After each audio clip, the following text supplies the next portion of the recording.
Hello and welcome to the first ever episode of Cracked Rugby with your host, Tom O'Mahony, in association, of course, with Buckshot Podcast.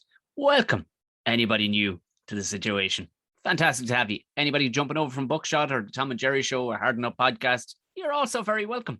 This will be a podcast purely based on rugby. Now, I know we're in the preseason and everything else, but this is kind of a preseason one. We're going to have guests and whatnot throughout the normal season when everything else kicks off from next week onwards, really. But this is just a bit of an intro, bit of a hello.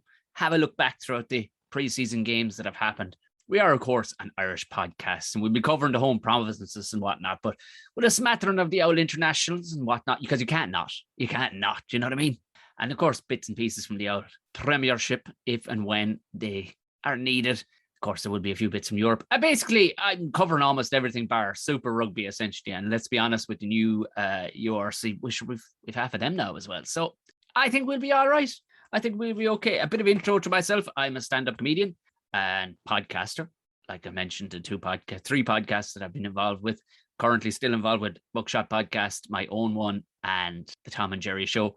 The Buckshot, as you may or may not have realised, I have quite a penchant for rugby. I've had a lot of rugby players on the podcast. Normally lighthearted, good crack stuff. But for the most part, it's my interest in it. Played a bit of rugby back in my day. It's such a line, isn't it? It's such a line. Played a bit of rugby back in the day myself. I did. I don't know what other way to say it. You know, was I good enough? No. I was all right. I was okay. I was, we won some stuff. I was the school's captain, but that's about it. That's about it. It was an old school from Tipperary, but I still have a bit of a penchant for it and whatnot. And it's always nice to talk to experts, but I'm here as a lighthearted version because the reality is that they seem to be very very fact-driven, which I suppose is something you probably should do when it comes to sports. But we'll be having a bit of a lighter look at it because I don't really know any other way to do it. But we will, of course, be genuinely dropping in tidbits of actual rugby footage and stuff that has happened throughout the week and possibly coming up and things like that. So without further ado, I suppose we may as well jump into it, will we? For me, the big one that jumped up this week is Dwayne Vermeulen. It was only announced just this morning as I record, because I'm recording on Thursday just to put it out tomorrow for Friday. As you will listen to this, it'll be Friday the 17th. And we'll be typically coming out on Tuesdays from then on, but this is just a hello. But Dwayne Vermeulen, for me, what an absolute acquisition. How many spuds are they offering that man? I can't find any article that says how much. They're just going, isn't it great? Isn't it great that Dwayne decided to go to Belfast? Leave nice, warm South Africa to go to Belfast. I mean, I like Belfast. Don't get me wrong. I gig there a lot, but we play indoors, in nice, warm, dry environments. I can only imagine. How much do you reckon? It's got to be 500. I mean, I know they're not on mega bucks down in South Africa, or even the Southern Hemisphere. It's not mega bucks, but I mean, he could have gone to France. Handy could have gone to any French club, and I guarantee you they were really looking for him. How much? It's got to be a half. Got to be a half anyway, hasn't it? I mean, he's the marquee signing. Wow, Dwayne Vermeulen. But they like the odd. I mean, Munster is nearly a breeding ground for a lot of the old South African lads, but at the same time, Ulster have always had a little, dip their toe in this, Saffers pool or whatnot. But Dwayne Vermeulen, man, what an acquisition. Well done, Ulster. I would love to know. I'm going to put the feelers out. A couple of lads I know that are friendly with a couple of guys that are still playing, and that I have to find out how much, because they won't say. Rugby is so behind. They never fully say. They'll say the odd time when they go to France, because or Japan, because you'd be guaranteed any of the Japanese lads, they've no end to how much money they have. It's just, the rugby is kind of pish and whatnot, but it is, let's be honest, it's a bit of crack. And then you go to America then when you're absolutely wrote off, but you can still put a few arses in seats. But Ulster, I mean, they lost Coetzee or whatever. What age? I mean, Dwayne Vermeulen, he's not that old. I mean, listen, when you play like he plays, you're going to look 50 even when you're 30, because he uses his feet where most fellas wouldn't put their foot. It's, as the old phrase says, he's got a face like a blind carpenter's thumb, but a hard bastard, Brilliant. Well done. Well, you'll be always happy for old Ulster. That kind of way. You have to be. They're a bit beige at times for one reason or another, but they've made some serious acquisitions. I'd say they could end up get to semi-finals of Europe. They could. I don't know what they kind of don't know what they are a small bit, Ulster, at the minute, and there's no reading into it. Although in fairness, I mean, they got their arse handed to them the week previous, but last week, played in the most English of environments I've ever seen, playing in London against Saracens the other day. It was like nice little marquees. We'll get into that in the chat about about the about the games and whatnot, but it was a very English affair. But the WRC have come out and said that they're considering a World Cup every 2 years. Effect off. No, we're not having it. No. I'm sorry. We are not having that. It's every 2 years. No, it can't be. It can't be. Jesus Christ. When there's everybody knows a World Cup, everything goes in cycles of four. It's just money. You see, all that is now is like they've lost their stones and, on, say, the Lions and all the rest of it. And they're just going, what do we do? More World Cups. I mean, it completely dilutes the classiness of the World Cup because you want to hang on to it for 4 years. No, I can't see. Every so often you wonder, do they come up with these, like celebrities do, like Nicki Minaj and Conor McGregor, they just come out with these ridiculous statements every so often just to get a bit of an attention, or they're drawing the attention away because it's all very political. I wonder, is that the idea behind it? We'll just come out with a World Cup every year. No, 2 years. Let's do that. No. Leave it every 4 years. Christ above. I mean, because it completely dilutes what everybody likes about rugby. Of course, they have introduced a couple of new laws, latching, which I'll be honest with you, I did trying to read through it. I'll explain it further. And what I'll actually do is I'll get our expert next week to explain the new law on latching, especially, you know what I mean, the old pick and drive right at the pick and jam. I don't know why you'd want to jam into anybody. Do you know I want to pick and drive? But they call it pick and jam a lot, other people. So we'll call it the pick and drive. You can't just root your head up some fella's hole from like 20 seconds out and then give it a go. I think you have to let him have the first bang and then you get in. You can root in then. I kind of think that's what it's about, but I'll ask our expert on Monday and we'll see exactly. But I do understand the 50-22 rule. So essentially, if you booted from inside basically you get it from 22 to 22, you're away in a hack. There you go. You're away in a hack. That's all you. It's your throwing the line out then, which the idea of it being is that the absolute blanket, the brick wall defenses with nearly everybody in the line, where it's just Red Rover. It's just Red Rover, essentially, is all it's been for the last couple of seasons. It's trying to dissipate that a small bit, break it up, make sure the fullbacks stay back, maybe an owl wing or two, keep one owl eye roving in the backfield, because when you got lads with big boomers of kicks like, James Lowe, Rory Scannell, couple of more lads who have absolute rockets of kicks. Ben Healy will be able to do it, no problem. These lads, John Cooney is probably able to do it. You got to stay sharp on these lads. So I'd imagine the likes of Simon Zebo, if he does make it back into the starting, there's a couple of lads that would have an argument there, whether it's Gallagher or Haley. I think it's going to make it more. That for me, I don't really give a shit about what's happening with the rooting around at the forwards thing. I get what it's about. Obviously, just I don't know how much of a difference that one's going to make. The ones that's most exciting for me is the 50-22 rule. Because if you can, it'll get lads to practice absolute bombs of kicks. And it might introduce players from, lads that mightn't have gotten a look in before. His or her one pressing thing is, look, I got a really big boot. That could open the door for people that mightn't have gotten the look in before. That kind of way, because I don't know how well you can develop it, how big you can get your quads or whatever, but people who may or may not have been absolutely a shoe in. How big is Haley's boot? How big is Matt Gallagher's boot? How big is Zebo's boot? These lads, I know I just named 3 Munster people there. This won't be a Munster-based podcast, I promise. And if anybody has friends of Buckshot, you'll see I've had as many Leinster lads on now as I had Munster lads, in fairness, I think. But I will be keeping it unbiased as possible. As possible, if you know what I mean. But when you be watching one, I'm just saying, I'll try and keep. This will actually be really good for me because I'll actually try and keep a close eye on all the provinces. But I like the idea of the 50-22 because it'll break it up a bit. There'll be more tries, lads. Essentially, that's the idea. What I'm saying, the Red Rover shit that's been going on the last couple of years, where it's just smashing into each other, leaving no space for anybody, any little jinky hip tours to slip through. Because this will open it up for the likes of Gary Ringrose and stuff like that, where there'll be a bit more of a gap. I like it.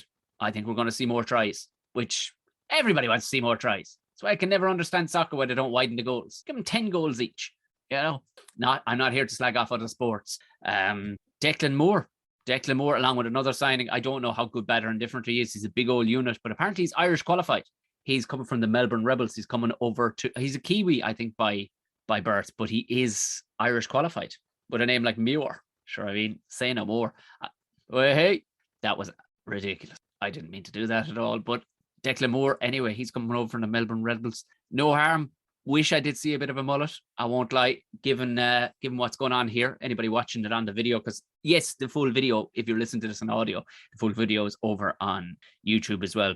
If you look for Cracked Rugby, I like what they're doing down south. A few mullets, a couple of crazy haircuts, a couple of tasty moustaches. Let's be honest, a couple of quality mows. We're not at any of that. Everybody's got the short back and sides down to barbers for €5. I'm not saying it's got to be stylish. James Lowe he's got that kind of mid-90s kind of. He's got that whole Nickelback thing going on there. He's a bit Nickelback, isn't he? I know he keeps it in a ponytail when he plays, but when it's down, it's absolutely Nickelback. So, but at least he's got something going on. I know there's a couple of lads like the likes of Cooney keeps it ridiculously on point, but at the same time, bit of flavor. Favorite point of the weekend, because I'll go through the provinces and stuff like that. I'm going to start introducing new bits throughout the season, just for the hell of it, take it magazine style. But we will finish with always. I think we should finish with clatter of the week, and that's just the biggest absolute banging tackle from the week. But my favorite point of the week was the lads from Castres. They were playing Clermont, I believe, and it was Clermont that were playing at the weekend. Regardless of who they were playing, doesn't make a difference because the boys were coming up the road in the team bus, and I mean they're professional men. They should be sitting there, paid athletes, and somebody had left a Volkswagen Golf out in the road, which I was kind of surprised by the golf driver, but then it's classic France, just like must get some baguette, leave the golf on the road, and these boys went fuck that. They got out of the bus. We will not be late. Out of the bus, but big hooers picked up a golf and threw it up in the footpath.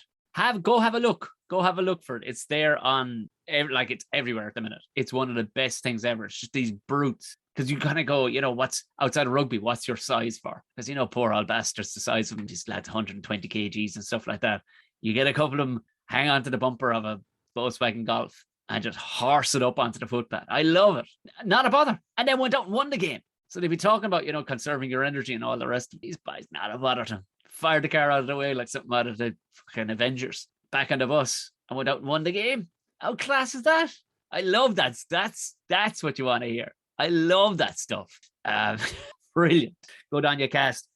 So moving into the way the week pre-season, it's arguable because you can't really judge too much because lads are just throwing out everything and it's lads have a bit of timber on them. Because that's one thing I noticed. There was a bit of mating a few lads that wasn't there the last time we saw them. But at the same time, you do, by pre-season standards, you have to chuck the calories into you because the pain you're going to be going through, like the puking, there's going to be lads just pulling up because they haven't they've done nothing, some of them in 5 or 6 weeks, more even. So bit of mate on a few lads, but also the coaches don't want to give anything away. They want to see different combinations. There's got to be lads out there that mightn't see a kick of a ball for another 3 months. It's just the way of it. So you can't read a whole pile into it.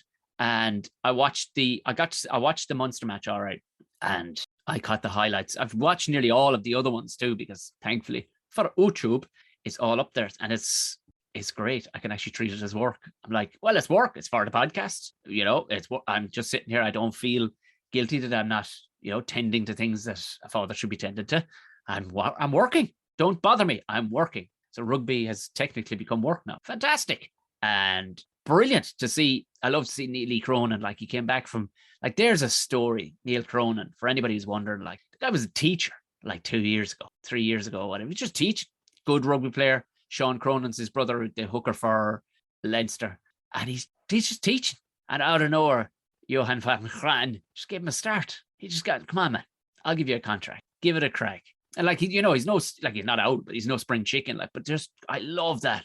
just gave him a crack, scored at the weekend. And came back from a big, long injury, like a bastard of an injury. But he came back, scored at the weekend. Now, albeit it was from a metre out, and he did dive. There was absolutely no need in the dive, but I liked it. He made the most out of it. You know, that kind of way.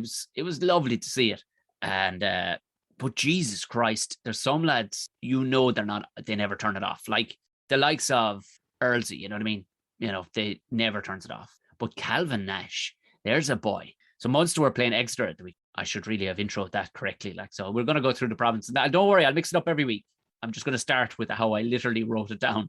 And so I don't get people going, I don't know, start with Munster. I'm not. And I know, yes, there is a Munster cap. Anybody watching the video? I just don't own any other provinces' hats. But if anybody wants to send me some, feel free. Go over, you know, if you want to support in the Patreon by sending me a hat, no problem at all. The Patreon link is in the show notes. You can contact me through that, or wherever you usually follow me through, or whatever. I'll get more, what you call it, politically aligned, in that I'll have all the provinces there eventually. But this is the podcast studio.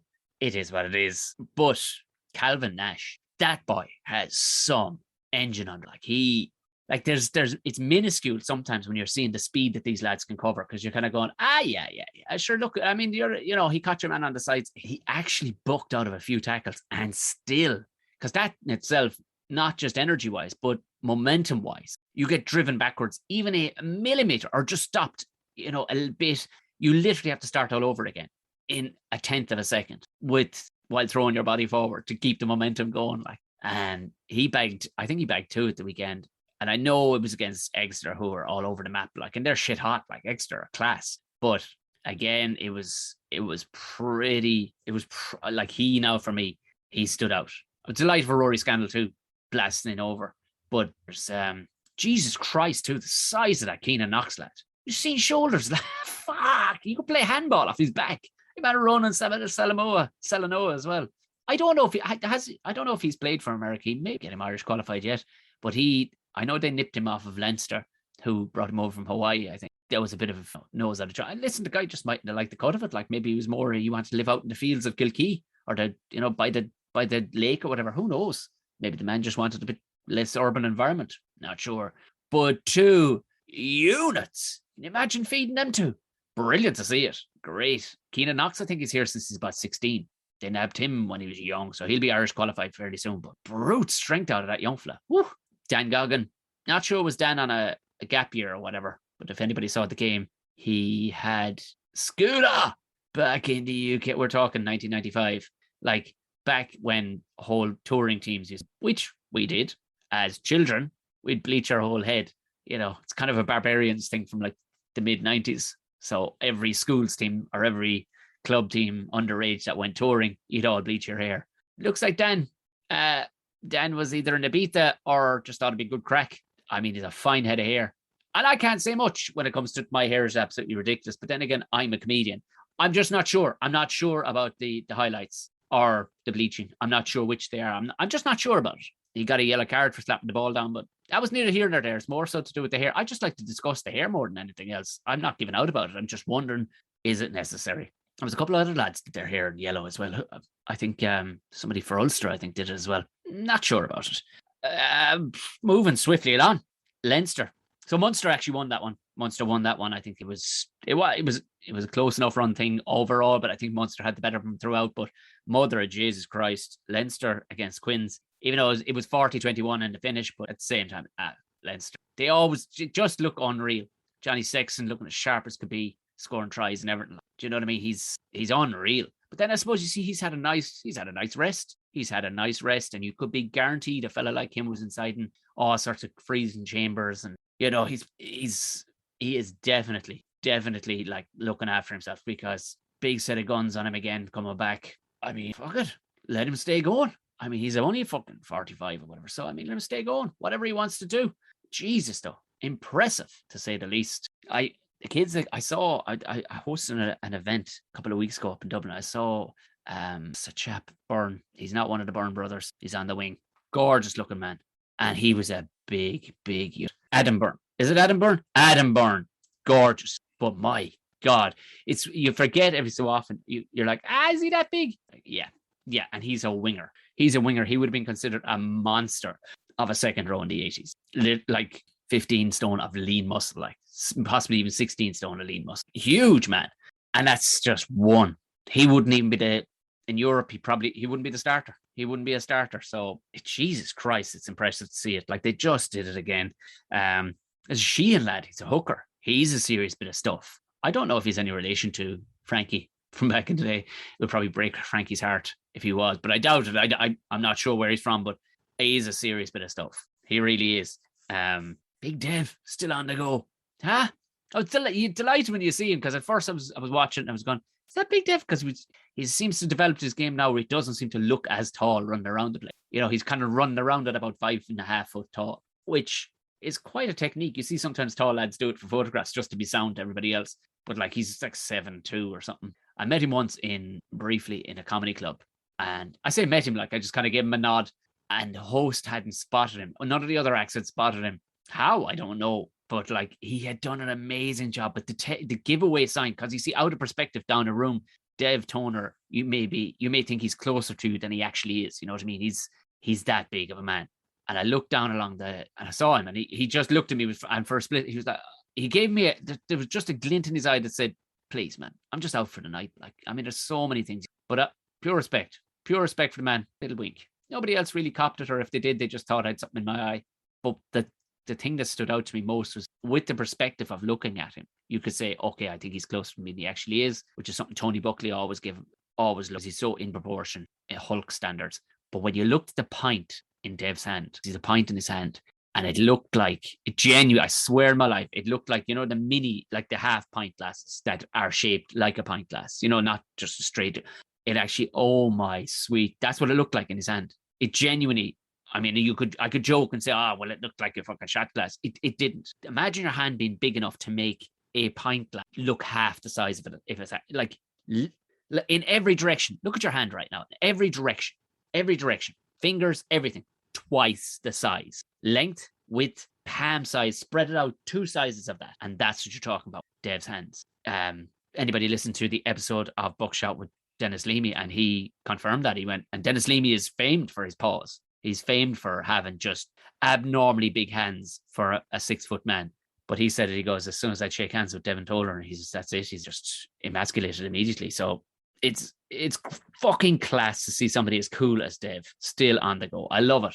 I love it when you just see a guy who's just as cool as he is, and listen to him chat, and his missus online too. Like, she's hilarious. She was putting up pictures about the first time their baby was, you know, she was pregnant, and she put up like this black and white picture from like, I don't know, orphanage in Russia or something. And it was just this giant child with legs hanging out of the cot. Just like, this is what I have to look forward to. Good God. Yep, pretty much. It's highly unlikely it's going to be short.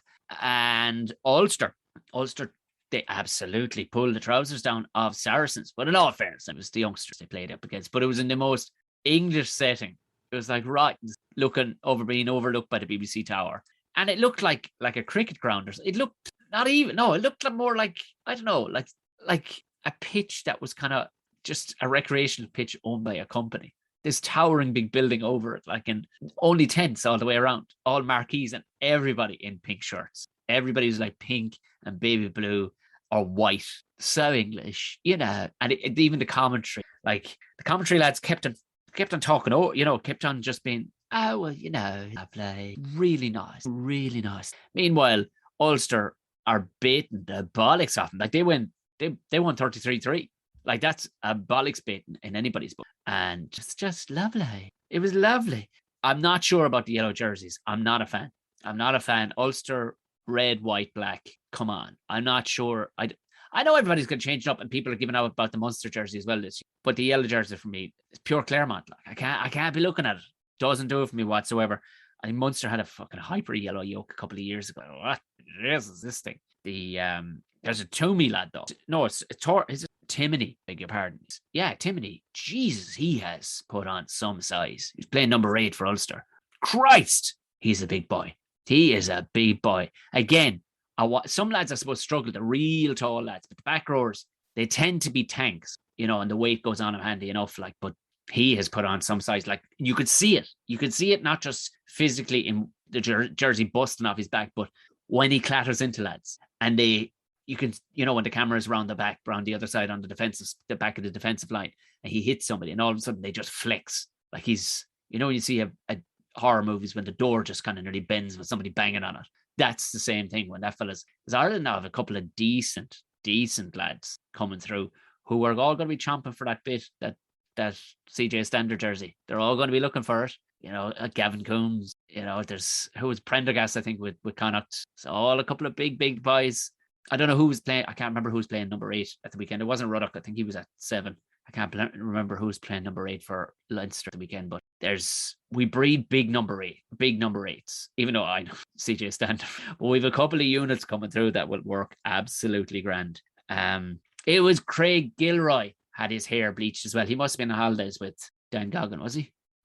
I just a throwback. You haven't seen lads with like bleached hair in so long. It's just odd that you wouldn't, let's just shave a mohawk, or, just odd that you see 2 lads on the one weekend. Maybe they were away on holidays. Anybody knows, put it right in the comments, please, if you know if the 2 boys were away on holidays together. It'd be great to find out. But yeah, absolute annihilation over in Saracens. Like, it looks good. I know you can't read much into it, but it looks good for the season going forward when you see them, boys. But then you preface that also at the top, because the same thing could happen like it happened to Connacht. Now, Connacht looked all over the fucking map, like, and it was annoying because we all want to see Connacht do well, and we had so many good players there. But they got their trousers taken off, folded over, left on the end of the bed, and just had a hurleys put across their arse for the entire time. 47-14, and that's even being kind. That was against London Irish. It wasn't pretty. It was, I mean, Jesus Christ. There was a few guys, because you're the likes of Tom Daly there, who I think is shit hot in the centre. And your man, like I said, Prendergast, he looked the part, a bit loosey-goosey. If they could get their general skills down, it was almost like they didn't. Again, it's pre-season. I know it's hard to give out about it, but you got no sense of what they were trying to do. No sense of what they were about, in a sense. Are we going to sling this ball? Like, you go back to when they won, was it Pro 12 or Pro 14? You knew what they were about. Move it fast, like Japan. Move it fast, immaculate hands, immaculate pass and catch, or catch, pass, and whatever way you want to say it. It was just immaculate. And I didn't see, they were dropping stuff and things you just don't expect from a pro side. Yet, individually, they look shit hot. But just linking up as a team, maybe it's a result of, I don't know, lockdown or whatever. I can't really be. I mean, I know they got some players to come back and stuff like Bundy and things like that, but they just looked seriously disjointed. Now, it's in saying that, it was a strong enough side from Irish out. Sean O'Brien, I think he played nearly the full 80. No scrum cap. Nah, not needed. Made a savage burst there too, like beautiful offload, just showing the out skills of old. As a weird thing, like you see a unit like Sean O'Brien running, but he's going quickly for a fella in like the 60th minute or whatever it was. Built like him at his age, who's taken that many injuries. And then giving a beautiful offload, like, he's smashing lads, and incredible to see. It'd be very interesting to see if, somebody like the Irish setup are going, could he still do a job, I wonder? But then, again, we're not short on back rows in Ireland at the minute, but it was class to see it. It was like, you got a sense from the crowd. They were like, we still love to see Sean O'Brien have a rip. Like I don't know if you watched it, but the commentators on the Ulster or the Connacht Irish match, Jesus Christ, very strange. Kept talking over each other. It was really weird. There was one guy, I don't know, it was like he was doing it and he scored a try. It was very odd. It was almost like he was doing commentary from, next door to his kid's bedroom or something. They didn't want to wake somebody up. And he started explaining the rules of each decision and stuff like that. Because, of course, in rugby, when you kick from a penalty from hand and it goes out, it's your throw in. It was almost like the guy, when a kid wants to show you all the things it's just learned that day. He seemed like a nice fella, but I would wager that rugby wasn't his first sport. But it made for a weird one because the 2 lads then started just talking over each other. I was quite entertained by how in sync. Not sure if that's actually a word. But yes, we hope for better things. But I mean, Irish have lads like your man Cock and the Singer. Oh, imagine that coming down the line at you. Jesus Christ. You're just going to go for 1 foot. You're at not normal sized humans are at not with somebody like him. It's just go for a foot, grab a foot, hang on for dear life. I mean, wrap your legs around it and everything you can do, like a tree trunk. Just grab onto a foot. And I don't mean nothing higher than an ankle. Don't be looking for a shin, a knee, a calf, or anything, thighs, nothing above like 3 inches above the ankle. That's where you live when. And I know you got to try and stop just let somebody else come in when you've got to chop, try and stop the offload or whatever. But you ain't doing it all at the one, unless you're a monster yourself, like, I don't know, Gavin Coombs or something. But even still, just even from the side, you're looking at Cock of the Singer, he's like, what? You're like 4 foot deep, man. And you can run like that. It's good looking tanks.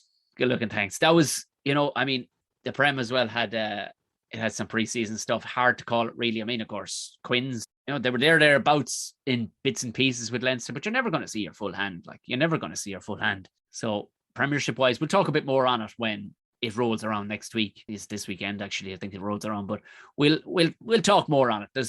I haven't looked enough into it, but I'll watch it as the games unfold. I know a fair bit about it, but you know what I mean? It's its own animal. We'll only be skimming around it. Realistically, it's going to be more so about the provinces and what happens in Europe and everything else.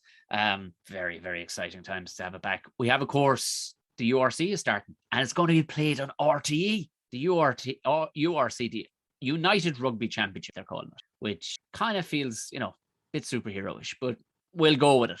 There's a great picture too. Like, it just lets you know how big Chris Farrell is, because they have like 4 lads from, they have Tom Daly, they have Gary Ringrose, they have Chris Farrell, and who that chap is, I should know who he is, Ulster player, but they've Chris Farrell way pushed back at the back. Again, another man, when you meet him, you're like, oh my God, you've got a leg growing out of your shoulders. Literally, his neck, when you see his neck is as big as his legs. He is a monster. But the URC, essentially what we've had the last couple of years, is the Pro 14, which was the Pro 12, which makes sense. It's all the usual suspects, like everybody who is in England, essentially. So it's Scotland, Italy, Wales, and Ireland. This time, we have gone to 16 teams. There's a bunch of lads coming in. So who's coming in? Like I said, there's Ireland, Wales, Scotland, and Italy, plus the top lads, not just the pure pants that was coming, not to be mean to them, but the Kings and the Cheetahs were at nothing for the most part. They might throw up an out surprise or whatever, but because South Africa, of course, is on a direct median line, I suppose, or whatever you call it, time zone line, you can play at this, that's really what it's about. It's about teletimes. So they were always finding it a bit tricky when they go play in the Super Leagues down in Southern Hemisphere with Australia and New Zealand. They're going to do their own thing. Argentina, I think, talk about sending up the Jaguares. I don't know if they're going to do it this year round, but it makes sense kind of for them, because they, unfortunately, bizarrely, they're the only shit hot team. I should just say shit hot team and not shit hot team, which is kind of an oxymoron. You like that for a word? They're just being left to do their own thing, essentially. But you look at it, I mean, New Zealand are even happy to play just New Zealand, because they're just, they're going to be class regards. But who's joining them this year? The best teams out of South Africa are joining what was the Pro 14. And it's going to be the Cecil Sharks, which I think would have been the Natal Sharks back in the day. It's like an actual shark man running with a rugby ball. Percy Montgomery played for him before. I think Andy Good might have played for him as well. They love a good. I mean, they say we're selling out when we give stadium names sponsors up front. 3 have just started sponsoring the Olympia now, so it's going to be the 3 Olympia Theatre. Well, I know Thomond, Toyota always wanted. Toyota were pushing to have called Toyota Park back in the day. Yes, they do have Independent Park or Cork Seminar Park down in Cork, but Thomond Park were like, that's grand, we'll go get Nissan, so it's sponsors instead. They were like, oh no, that's fine. But it's Bank of Ireland now anyways. Bank of Ireland has sponsored, but they love a good sponsor in South Africa. They don't give a shit. Give us all the money you want. We'll literally, that's the hilarious thing about the Japanese leagues, like Toshiba Sunflowers. How am I supposed to take this seriously? But they call themselves now the Cell C Sharks. Like, that is pretty funny. Like, cell as in prison cell, C as in the letter C, and Sharks. I think Munster play them up first, but next weekend. And Seashell Sharks. Lads, could you have gotten somebody else? The DHL Stormers, the Emirates Lions, and the Vodacom Bulls, who you previously known as the Blue Bulls, which, I mean, it's not a bad choice to drop the blue before Bulls, because it's so easy to say Blue Balls, and I'll be calling them Blue Balls this season of show. I just will.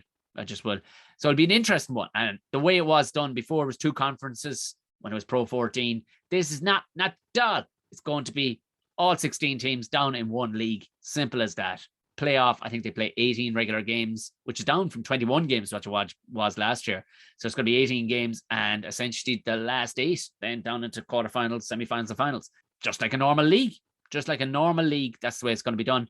So, and in the Irish pool, obviously, there's the 4 provinces. The Welsh pool will be Dragons, Cardiff, and Ospreys and Scarlets. South Africa pool with the Sharks, Stormers, Lions, and Bulls. And Italian and Scottish pool get 2 each. So it's Benetton, Zebre, Edinburgh, and Glasgow. So it's going. I think it'll spice it up a bit. And being lesser games too means you're probably going to get, and they're not going to play it during international windows, which is class. Which means you're going to see. I mean, will it be great for bringing lads through? I don't know, but I think it'll be good for putting arses on seats because they'll put more of the big names playing. You know, the interpros and stuff like that.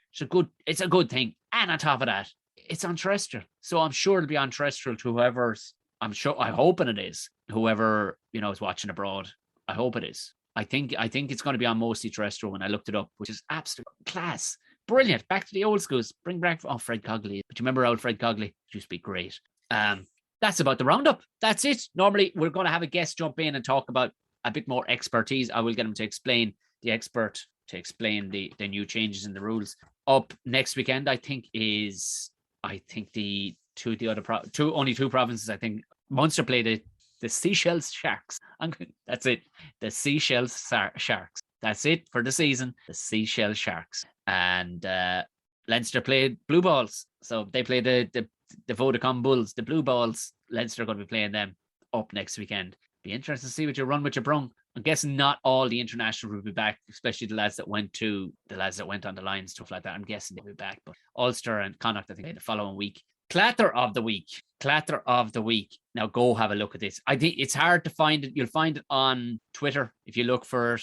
But it was literally second. It was inside minute 1. It was like second. It was like 5 seconds, maybe 6. It was the kickoff, the drop off right at the beginning from the kickoff, and Bowden Barrett dropped it off. Which well, actually, I'll quickly swing around some of the international stuff as well. But it is a fucking beautiful. Talk about laying down a marker. How hungry, like the hunger that these fellas are showing. Like it's New Zealand, but of course it is, because lo and behold, Barrett has dropped this week for Jamie McKenzie just to keep him on his toes. But it was Laulala is your man's name. He was number 3.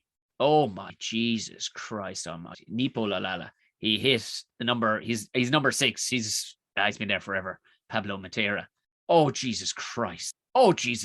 Just go have a look at it. And it's legal. It was deemed legal. Like, I mean, in other part of the world, I'd say they would have went, let's have another look at that there now, because it's up above the nipple line, I think. Talk about laying down a marker. Like, welcome to the fucking game. And that fella's he's no slouch. He's 6. He's got to be 18 stone. Handy 18 stone. Like, big bastard. And fucking melts him with a tackle. Like, normally the big boys, big old tanks, like, the front rowers, they can throw their weight into a thing and it'll be a nice old, it's normally back rowers that hit people like that, like cut him like a chainsaw in half. Like a swinging sledgehammer, just cut him in half. Normally the big boys just kind of mill their weight into you. He absolutely, oh Lord, melted him with a tackle. Beautiful to see. It's absolutely gorgeous to see. And just on that note, the internationals from the weekend has to be mentioned. Obviously, New Zealand played Argentina. Scandalous carry on. 39-0, and this is Argentina. Like I said, they're the only good South African team in South Africa. And they absolutely got, Jesus Christ, 39-0. Not a punch thrown. That'll tell you. Barrett classed as being number 2, number 3, which is ridiculous when you think about it. Imagine Bowden Barrett. Any international team in the world would cut their toes off just to get their hands on it. Any team in the world. And he's like, hey, sorry, bro. You're number 3. Yeah. No hard feelings, yeah. Got a few hard feelings, all right, because clearly he was up for it at the weekend, pulling off stuff. And Jesus, Mary, you're just sidestepping lads, just wiggling your hips out, handing off lads, and just the boldness. Like, it's like something you'd see at training. Just the boldness to keep going. And then just go have a look at the offload from the weekend, if you wonder what I'm talking about. It is, and then offload, like it's like actually put a spin on it. Like, just as he's falling, puts a spin on it, swings it out like 15 meters. Try. Ridiculous. Absolutely ridiculous. Especially when you're, Mo'unga, Richie Mo'unga is classed these days as number 1.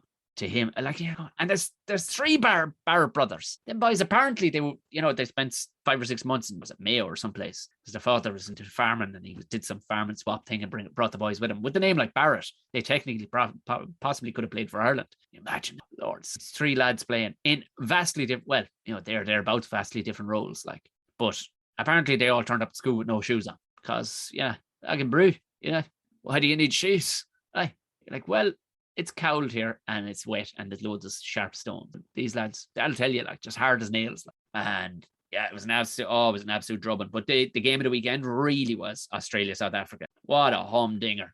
Absolute humdinger. Woo! Now that was it. And Quade Cooper, after his time in the darkness, just comes back like he'd never been away. Just look at, if you're new to rugby or whatever, you go, what's this Quade Cooper about? He's actually a Kiwi, but very odd. That that guy could be playing for this, but just, the head got away from him for a few years, fell out with a few people. Just watch some highlights. The things that man can don't look human. Like, you're just going, that's CGI. That's CGI. The robotic shit he can do with sidesteps. Even there's a one there where he's just on a training pitch. He's got an American football and it looks like he's going to throw it for all the world, like overarm, like you would with an American football. There's a guy maybe easily 40 meters away running across the pitch. And he's just throwing, and then his hands just softly comes down and he puts this 40-meter spiral pass out the back, around his back. 8 from 8. First game back in, I don't know how many, was it 2-3 years? He was in the cold. Kicks 8 from 8 against the world champions who just beat the Lions. 8 from 8. And with the clock in red, point or two down, he gets a penalty, maybe 40 meters out, off to the right. And you could see him, he just looked and he went, that's mine. Give me the ball. Put it down. You're like, just walking around with 2 conkers. Absolute. The nuts to just not have capitulated through that whole game. Like, no nerves shown. No nerves shown. And then he gives an after-match interview and you're like, it wasn't even cocky. It was just like, basically in class. Not that important, lad. Once you get that into your head, everything else falls into place. You're like, you're making that sound real easy there, Quade, with your 8-pack. I mean, I could say the same thing and even believe the same thing, but I'm sure as shit not on the 80th minute going to beat South Africa with a kick to clinch clutch kick to clinch the match. It's a bit more to it than that, son. You've been a bit more to it than that. But yeah, moment of the weekend, clatter of the weekend was Lalala on Matera. Moment of the weekend was the spuds on that lad. Oh, absolute to do it, like, to pull that off. Amazing. And we will be back. Like I said, I'll be back next week with early next week, probably Tuesday, I would imagine next week, with, a full proper preview, guest and all, for the coming weekend and the kick of the URC. Maybe looking forward a little bit to the international, where we have a couple of in the November windows. I think Ireland are playing in Las Vegas. Nice. I will have a look at that. That has been all for the show. You're all very welcome. Thank you so much for joining me through the pre-season episode of Cracked Rugby. I've been Tom O'Mahony. Thank you very much. Hit subscribe, write, review, share, tell everybody about it. It's the newest kid on the block. I'm going to have to elbow my way in between all these seriously journo people for a bit of crack when it comes to rugby. Good looking, thanks.